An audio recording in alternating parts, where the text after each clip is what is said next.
guys, welcome to this month's album breakdown, and this is the second half of the album breakdown for The Ties That Bind. If you missed the first half and you want to check that out, I'll put a link up here, you can go and check that out. That talks about the first 4 songs on this album. Now I'm going to talk about the second 4 songs. So, if you've watched one of these things before, the way I do it is I first talk about the songs in context, and then later on I talk about the themes. So without further ado, let's talk about the songs in context. Okay, so the first side of the album has just finished in a way, especially if you're listening to it on vinyl, and that was being The Legend of the Five Sons, which was like acoustic-y. It had guest vocals from my friend Sean, it had guest flute from my friend Matt, and it kind of had a very chill vibe. Now that vibe actually continues on to the second side of the album with the next song, which is As Leaves Fall. Now, this one is actually, not unlike the very first song on the first side, is an instrumental. The only main difference is that rather than just being acoustic guitar, this actually has some basic percussion in it and has a little bit of lead guitar. But most importantly, the dominant part of this song is the flute and the beautiful melody that Matt plays.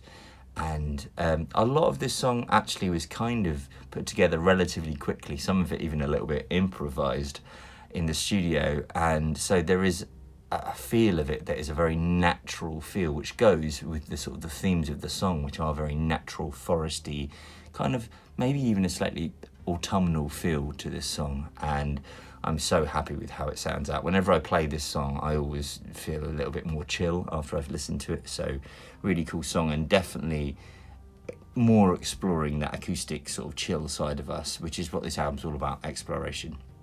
Okay, and then, like a lot of the other songs, this then moves into the next song, which is anything but chill. In fact, the next song, which is Persona Non Grata, is probably one of the most, I guess, aggressive sounding songs that I've ever written. And yeah, we've had some heavy stuff already in the album, and we've had some stuff that's got some big riffs in that. But this song starts out straight away with screaming and drums, and it is like kind of about a thing that like kind of obviously is reflected in the way I'm singing it. I'll talk about that more when I talk about the themes later, but it is definitely one of the most aggressive places that Morass Of Molasses has been to so far, and you notice that straight away. And there's kind of this aggressive setup, and then we just hit you around the face with this massive riff, which is a definite head nodder, as you notice from when we play it live, and everybody starts nodding their head in time with it, which is cool. It's just, I mean, what can I say about Persona Non Grata? It's an epic song. It's one of the most epic songs we've ever written as a band. It was very collaborative when we were writing it, and it was a labour of love. We spent many hours getting certain bits to write. There's some incredibly complex parts of this song, which probably don't sound that complex to a casual listener, but there's a lot of subtle interplay between all the guitars, and they move backwards and forwards between harmonies and different octaves and things, and there's a lot of interesting drum parts that move over bars and things like that just sort of pass by if you're not looking out for them, but that quite a lot of effort to write those things. And so obviously, as you can probably tell, I'm very proud of this song, and it is just, I think people have always connected with it a little bit as well. It's one of those general feelings everybody has felt a little bit like I felt when I wrote this song, and so it's one of those things that helps us connect with the crowd as well whenever we play it live. So absolutely great song. And if you want to hear more about it in context, I'll put a link up here. But then a cool thing that happens at the end of this song, which is something that kind of fits in with the theme of everything linking together, is that I actually wrote a very chill intro to the next song, and I decided to do a thing where I kind of almost wanted to give people that had had the patience to listen to all of Persona Non Grata, I wanted to give them a little treat that wouldn't be there if somebody skipped the song. And so basically the intro to the next song is actually at the end of Persona Non Grata, and the next song, which is In Our Sacred Skin, had an acoustic intro to it, which we actually effectively put at the end of Persona Non Grata. And so In Our Sacred Skin actually starts at the end of the acoustic intro, and so if you skipped the song you wouldn't know it was even there. And I love that. That's kind of stuff that about albums that you can do, which is just so much fun, and it adds to the sort of concept-y feel of it, I guess, as well.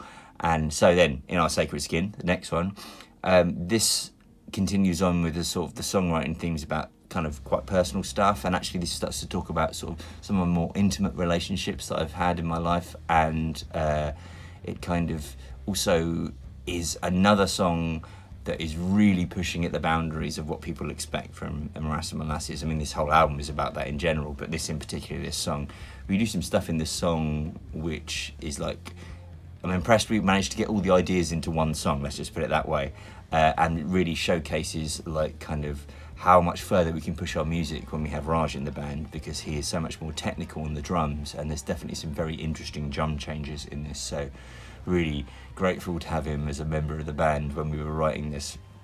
And yeah, in general, the song is like, it's a great song. I remember we used to play it a lot live when this album first came out. It is a very long song. So the thing you find is when you want to put it in a set, it takes up a lot of space. So you have to be careful. We had to be careful where we put it in sets. And so it isn't actually in the set at the moment, but I still do miss playing it sometimes because it's a great song. And then eventually that comes to a big cacophony of sound at the end of it. And then again, we shift gears, which is, as you can see, is what's happening all the time on this album. And then we end with what is technically the final song, which is The Deepest Roots, which again, we go back to an acoustic feel, and again, bring back Sian, guest vocalist, and me and her sing what is essentially a very, very stripped down kind of folk song. And again, about some intimate relationships I've had in my life, and I guess, you know, without sounding cheesy, about love and things like that.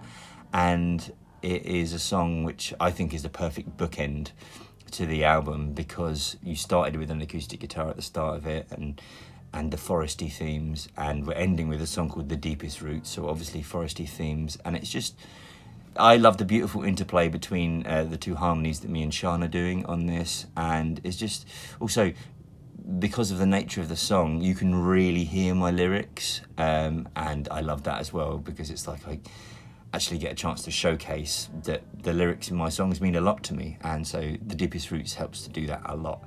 And also, just as one last little treat at the end, we actually added this thing right at the end of the song, where basically we did a little jam, me and Raj in the studio actually just jammed something, like no click track, no nothing like that. We were looking at each other through the studio glass. He was, I think, just hitting his hands on a floor tom, and I was just playing acoustic guitar.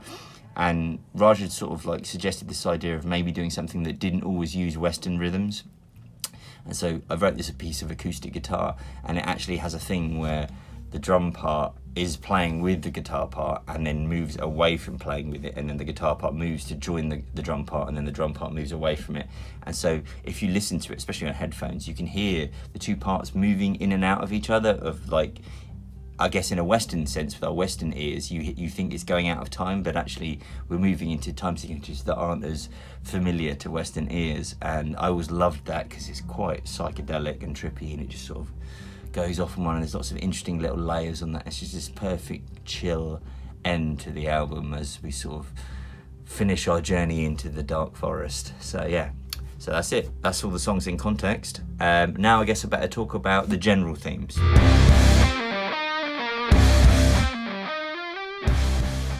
So the general themes of this album, pretty obvious really, is this big dark forest theme. But what does that really mean? I mean, I guess for me, it is a metaphor for me exploring parts of myself, perhaps darker parts of myself, and going on a journey into understanding them better. And the forest was a motif that I used to explore them. And so in this, I explored intimate relationships, I explored difficult relationships from my past, times when I felt betrayed, things like that. I'd explored anger, quite a lot of anger in this. I'd explored love, obviously, and these are all places that I hadn't been brave enough to go to before, and I felt like that now was the time to go there. And I sort of freed myself up a bit from the using myth as a barrier or a defense mechanism from exposing myself too much as a songwriter. And now I just started writing songs about experiences I had, and felt a lot of catharsis because of it. So I think this album was really good for me as a songwriter, and marks a major progression in how brave I was prepared to be with the songs that I would write. So that's sort of a general theme for all of it. Obviously within the individual songs, they had themes too, which, you know, if you look at the individual song breakdown videos, you'll understand them better. But generally speaking, this album is about being braver and about kind of exploring things that were personal to me, and I hope you guys like it. I hope you guys connected with it. I hope you guys have liked this album breakdown video. We have now got to obviously an interesting point where this is all our released albums so far. So if I was going to do another song breakdown video or album breakdown video, it would have to be new material.